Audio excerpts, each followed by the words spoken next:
want to thank everybody for watching this presentation. Go to JLH Enterprises to see what the upcoming year offerings are going to be. $15 is actually a bargain. Some of them are also free. I will be starting a bundle as well. For those that missed those, they'll be recorded and you'll have an option to watch them. So I want to say that all of you are worth the effort in yourselves. And the fact that you took time to watch this says that you're starting to get there. And that's exciting. And again, I thank you all so much. Big hugs and much love. Hi, welcome everybody. So this presentation is going to be around sustaining a growth mindset. During a time of chaos or crisis is the theming around it. However, I think you're going to just see how it's implied and how it would be impactful to be utilized intentionally. And I'm going to use the word intentionally a lot because I think in our lives, we say we do things, but really we're not doing it. We're just saying we're doing it. Being intentional means you're actively utilizing the key points and strategies within it. So that would be one part. So I'm Jennifer Hargraves. I am actually the president, CEO, founder for JLH Enterprises. And our mission is one to support everyone to have the same amount of support and encouragement to get to their goals and dreams, because everybody deserves that. Unfortunately, not everybody has it. Some of the learning outcomes for today, we're going to define what a growth mindset is and differentiate between that and the fixed mindset. And then we're going to talk about how do you develop that growth mindset. And I put during chaos, but it's implied throughout this whole presentation, just forward. And then we're going to also talk about personal action items, like how do you work through into being intentional and having a growth mindset. So we start off with just a couple questions. So the first one would be, do you believe that we're born and raised with a fixed set of skills and abilities, such as your IQ, and that you've had it from birth and that it'll stay with you your entire life? And that's just the way it's going to be. And just think about that. Just say yes or no. And then the next question, do you believe, I'm going to move my little head that I'm seeing. Do you believe that your ideas and beliefs are ever evolving, that you can learn new skills if you work at it, that your wisdom and intelligence grow with each new experience? And I would ask yes or no. Now, I will say when I did this as a live webinar, I got kind of both. I got yes and no. Some people felt it was in the middle. That's okay. I just wanted to get a sense of what everybody, if you heard that, what is it triggering you and what do you think? So within the fixed mindset, you're going to believe the first. You're going to say yes. What you're born with is what you have. It can't be improved. There really isn't any meaningfully developed items after the point of birth and what you're born with. The growth mindset is converse to that if you put in the effort, you can do anything. You can achieve it. You can grow it. So if you have a growth mindset, you enjoy challenges, despite the risks, and usually because you value that learning more than others, thinking about how you're doing it, meaning you'll do it regardless of how you're going to be viewed. You may be uncomfortable, but you'll still do it. And then there's those of us with the growth mindset that often building that new skill set manifests something more easily because we believe that it can happen when you put the work in. But it has to be that you're open for the effort. And I want you to hear that openly. You're open for the effort. We talk about being intentional, manifesting. A lot of things don't manifest unless you put the work in. So I could use the example of somebody who, let's say, is in a job, have been there for years, and one day they're looking for another job and they came to me for a resume. And in that context, as I'm doing the resume, I send it back to them and they can't believe it's them. I do that. Is that what you do? Yes, it is. We have put ourselves in almost a victimized moment in our work environment. And we do it all the time in our personal environments. How many married couples do we see? Well, that's how it is. No, it's not. It's how you let it be. I know that sounds braver, but I'm single as a Pringle and I'm okay. I can say that. So I love this right here because this is what we tend to do with ourselves. And a fixed mindset, especially, We have these preset recordings that have been given to us, that we've inherited, that we've adopted, that we've created, and they go over and over and over and on and on and on. And we believe it. And a lot of times it could be anything from, oh, I'm fat, or I'm not smart enough, or I'll never be able to do that. I'm not smart enough to do that. I'm not good enough for that. I can't do that. And yeah, I'm going to be honest with you. I think there's employers that hope for this. And there's a lot of people that if you've been in a position long enough, you've got a fixed mindset to where you become a victim in your role. And they don't want you to get a growth mindset, because either if it's in a culture that doesn't support it, or it's going against how they want to keep you because you realize your worth, it's not going to be they won't have a lot of great employees anymore, will they? So I saw this TikTok. TikTok is amazing. And I thought this really is profound. When we ask, what is the worst addiction? And I'll be honest, when I did this live, I had some very self-aware individuals, and they were actually very, very close to this answer. But I don't think it's the obvious choices. Some of you may have said drugs, alcohol, sex addiction, all kinds of stuff. Believe it or not, the worst addiction is not all those things. It's comfort. Now, I want you to understand, comfort is not always positive. It's not like a comfy blanket to lay on the couch with. We get so into these roles, fixed mindsets, whatever.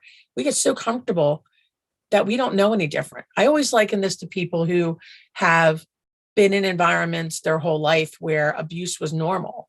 To them, that's comfort, right? Because that's all they know. That's what they recognize as being normal, or that's what they're comfortable with. That's not okay. So once we release this addiction of having to be comfortable, and that as long as I'm in a job and I'm comfortable, I can stay there forever. Is that really what you want to do? Or is that just what you do because, again, you're comfortable? So again, when we're talking about the differences between fixed and growth, I think it's pretty obvious. The effort, when you're faced with that hard work, the fixed mindset person, they might recruit other people to do that work for them, right? They're not going to they want as little as effort as possible. Where that growth mindset's going to jump right in there. They're going to be like, oh, we're going to make it work. Good outcomes will be done, even if maybe we don't get to that metric that we were looking for. They want to master this new process. And they're going to apply the energy, whether it be mental, physical, or just by the repetitiveness of it over time. The challenge component, again, a fixed mindset, or somebody in that fixed mindset shies away from this because they don't want to fail. They fear failure. How many of us in our lives fear that? Okay. I grew up in that moment. And then they hold on to hiding and avoiding responsibilities because, again, too, they don't want to have people being judgmental to them. Whereas in contrast, that growth mindset, even if it's scary, they're still going to do it. They're not going to worry about it. They're going to say, at least I tried. At least I went out there and I put the effort in. I tried to make that happen. I tried to meet it. They're going to stick with it. And that's what it's all about. Because at some point, they're going to be able to move on to bigger and greater things. The third one is mistakes and feedback. I will say to this part that I think there's a lot of areas of growth for everybody, because I don't think this is as a one way, one or the other. In the fixed mindset, they hate to make mistakes because it's embarrassing, or they don't feel like being criticized. They may be harder on themselves. They're going to blame others in some way. They may even try to manipulate it. But if you're in that growth mindset, you're going to see that mistake as a lesson to be learned. They're going to take that criticism as, instead of looking at it as a mindset, because you may start taking feedback. I know I do. I get defensive. I've had to work on that. I still do. They take that and they try to see it as a positive. So the next time somebody gives you feedback that maybe was hard to hear and digest, I want you to step away from it. Take a minute, just keep hearing it, and try to see if you can hear it differently to where, yes, I see now where I can make growth from that it really could be a positive and it's going to help me. And you can argue that people can flow between the two. And I would agree with that. Absolutely would agree with it. And, maybe even the other way around. A person can be criticized, judged, or blamed, and it's easy for them to feel defensive and inadequate. And that growth thinking, they may well give way to a fixed frame of mind, stunting the ability to learn. So people who work for bullies they can move from a growth to a fixed really quick, because in your job, again, you're getting micromanaged, you're getting told this is how we want it to do. And over time, especially for employment, because, who doesn't need their paycheck? They're going to look at that and go, oh, you know what? Okay. So and they may leave, and then they're the growth person. They're out jumping out of planes or doing, all kinds of different crafts at home. But that fixed mindset is at work. Is it possible to cultivate it? Absolutely. It's an effort. You hear these things and you think, this isn't hard. This shouldn't be hard. Well, guys, it is. It's a lot harder, because remember the word I used earlier, intention. You have to go into this intentionally. So it is possible. Interventions, I have to tell you, I hadn't really heard of the research. And it's Carol Dweck. I hope I'm saying her name right. There were several studies that she's done. One was in 2007, the other in 2013. And it was always framed around students in like the grade school, high school level, right? One of them, they just did a quick snippet to the students around attitude and the growth mindset, just giving them some education. And when they walked out of that, ended up that just with that minor intervention, that these students gained an average of 0.10 GPA points. Now, you may think, oh, that's not a big deal. Let me tell you it is. That's pretty significant, especially when it was just one moment in time, this quick intervention. And again, you can go and read more about the research. I'm giving it very condensed. The other one that I thought was really intriguing is that they actually did a survey of students. This was in 2013. And they asked the students in the beginning about their mindset, where they thought their intelligence was, and, if they were smart or not, and if it would grow as they learned. They were getting this input from the students. But what they found after following these students for 2 years, now, mind you, they followed them in math, my Achilles heel. I don't know how many people cringed at that. And what they found was amazing. What they did find was the students, when they resurveyed over time, they found that the students that scores showed higher achievement were the ones that came out saying that they had a positive mindset. They believed that they could grow and learn. The ones that had that fixed mindset decreased. They started separating out by the choices and the prophecy, I guess, manifestation, if you will, in those surveys. And, the language you're using through all of these things when you're working towards, really focusing and being intentional with a growth mindset, it really matters. Because if you're going to cling to words such as always and never, forever, and that should be your first action item when you leave. Stop using always, never, and forever. Stop using these expletives that make it a finalization, right? An all or nothing kind of behavioral moment, right? Things always go wrong for me, or, I'll never get the right equation and I'm always failing, because they're going to be more of a fixed mindset. And then with that, it implies you're always going to fail. But if you don't look at it like that, and I like to think of it like from an improvisation. Improv, the rule is you can't break, right? So they don't say no. What they say when they're in a skit, if somebody says something to them, they go, yes, and to keep the momentum going, to keep it moving. And I want to put in here as well, when you're working on things, or you're even in a team dynamic and your goal is a certain metric, you're hypothesizing this is what your outcome you want it to be. A growth mindset needs to go and should go into it from the behavior of, even if we don't hit that goal, look what we're achieving. We're going to probably bring something else out of this, whether it be a bigger collaborative spirit, whether it be another idea, maybe realizing it didn't work was probably one of the biggest things. So it's all in how you manifest the verbiage in your head about how this moment's going to be for the growth mindset.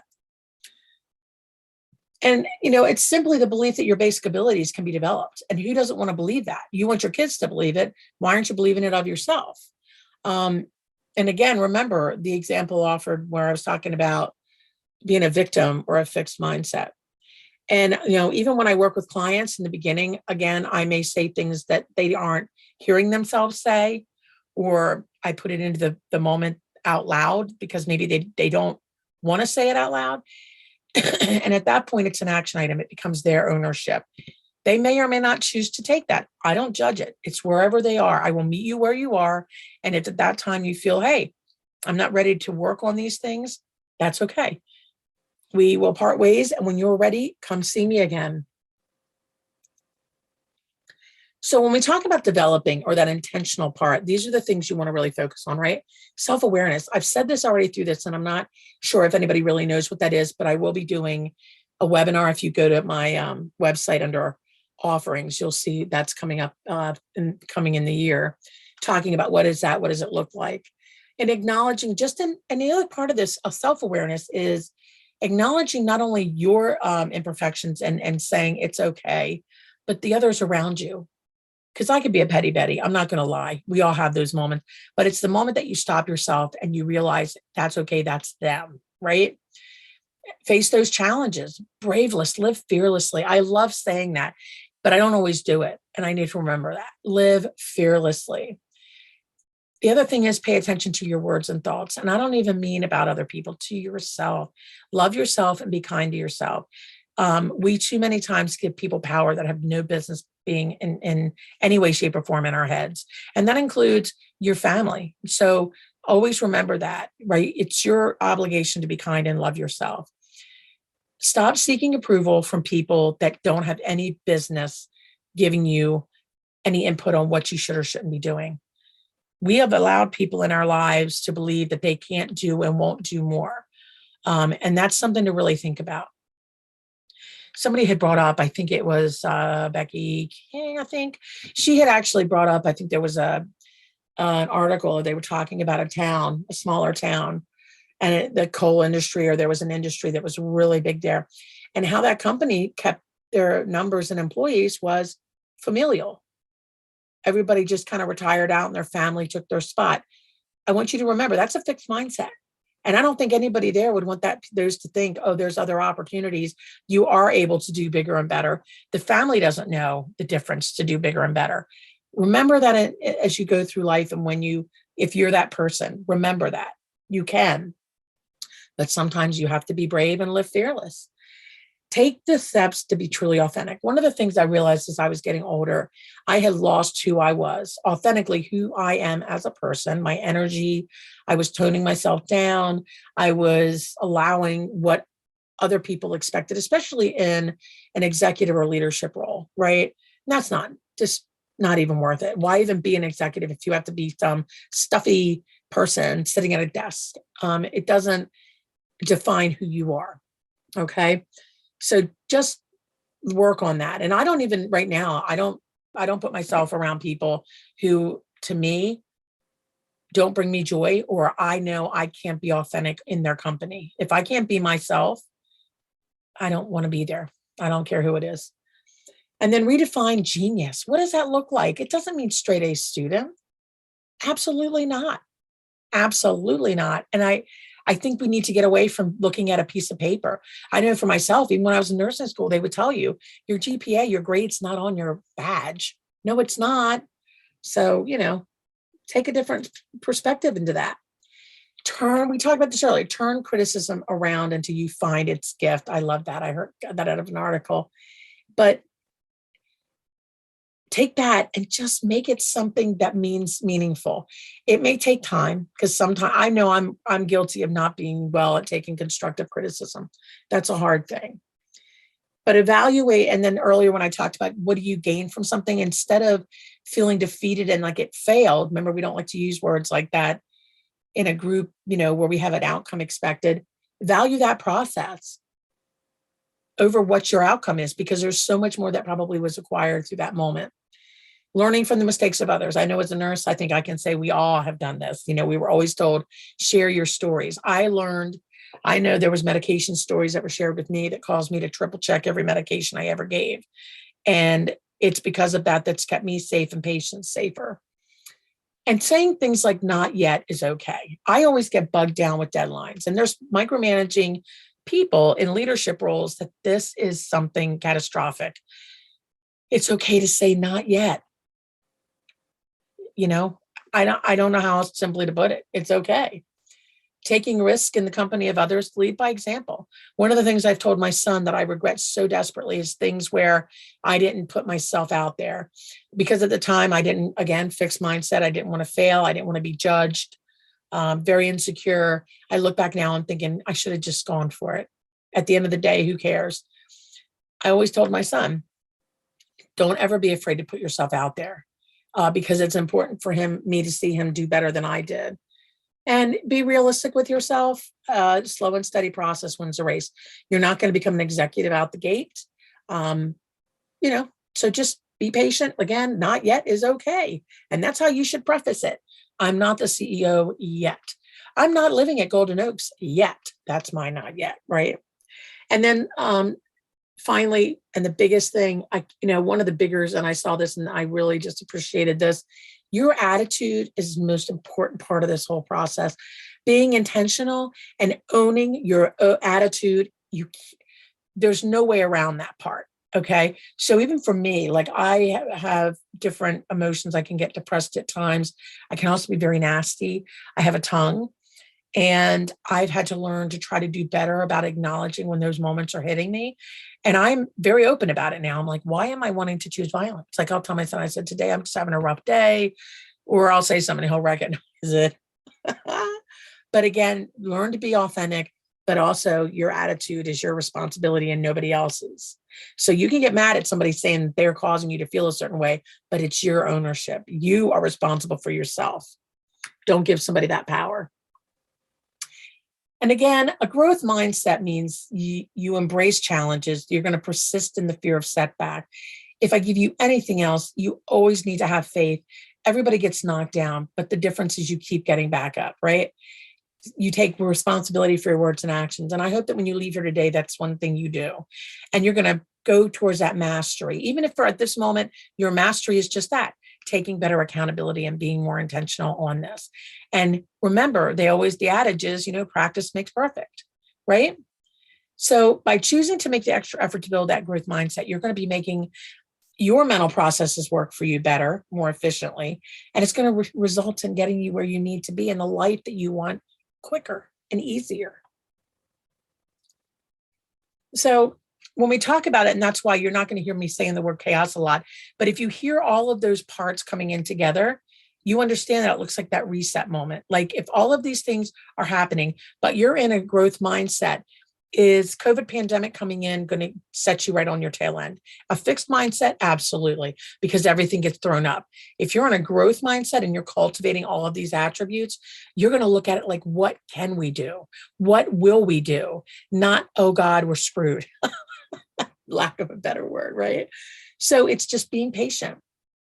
And I'll tell you one of the things that I saw when I was with, I had a colleague that did work on people that sustain a culture that's in maybe a shared decision making, even through a time of crisis, but they sustain it. They take the time to be patient and cultivate and continue to support it, came out the other side of any crisis or pandemic better because they stayed in that moment. Their staff felt appreciated, felt heard.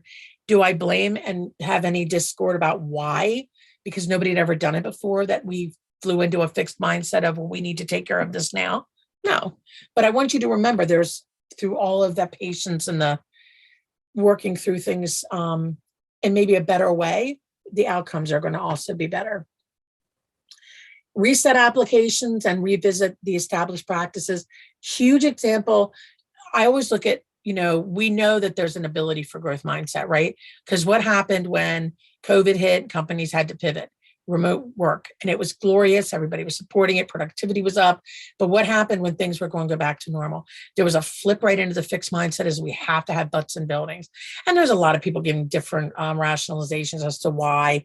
It doesn't matter. A growth mindset to a fixed, there's so much more that could come out of this had we maintained that growth mindset. Like, look, our team members, our productivity is up, team members are happier, retention's going to be bigger, what have you.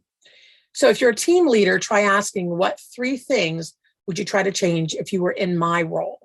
And then modeling openness for that feedback is going to be probably the biggest and hardest part. I can tell you the interesting thing is I may have input, but I don't typically share it, particularly if leaders ask me. I've had several that would ask me, but I don't share because I don't know necessarily that while they ask for it, they're going to do anything with it. I know that sounds awful, but until I know actively somebody's in a growth mindset, I think it's a futile point. So that's me working through that. And it also does, modeling that openness yourself does make it easier for colleagues to accept the feedback themselves, even from you. I think it's all in the delivery. So one of the things, and walking out of here as well, being intentional with working towards growth mindset, get to know those around you better. And what are some ways that you can keep yourself focused on your tasks and your growth mindset instead of everybody else's business, right? So that gives you a little bit more control and releases some of your ownership. And again, change your mindset and the results will follow. And I truly appreciate all of you so much for listening today. And again, here are my references from this presentation. And I want to thank you. You are all amazing. And it takes effort. And remember, not yet is okay. And that you will get there. It's just making the commitment and being intentional.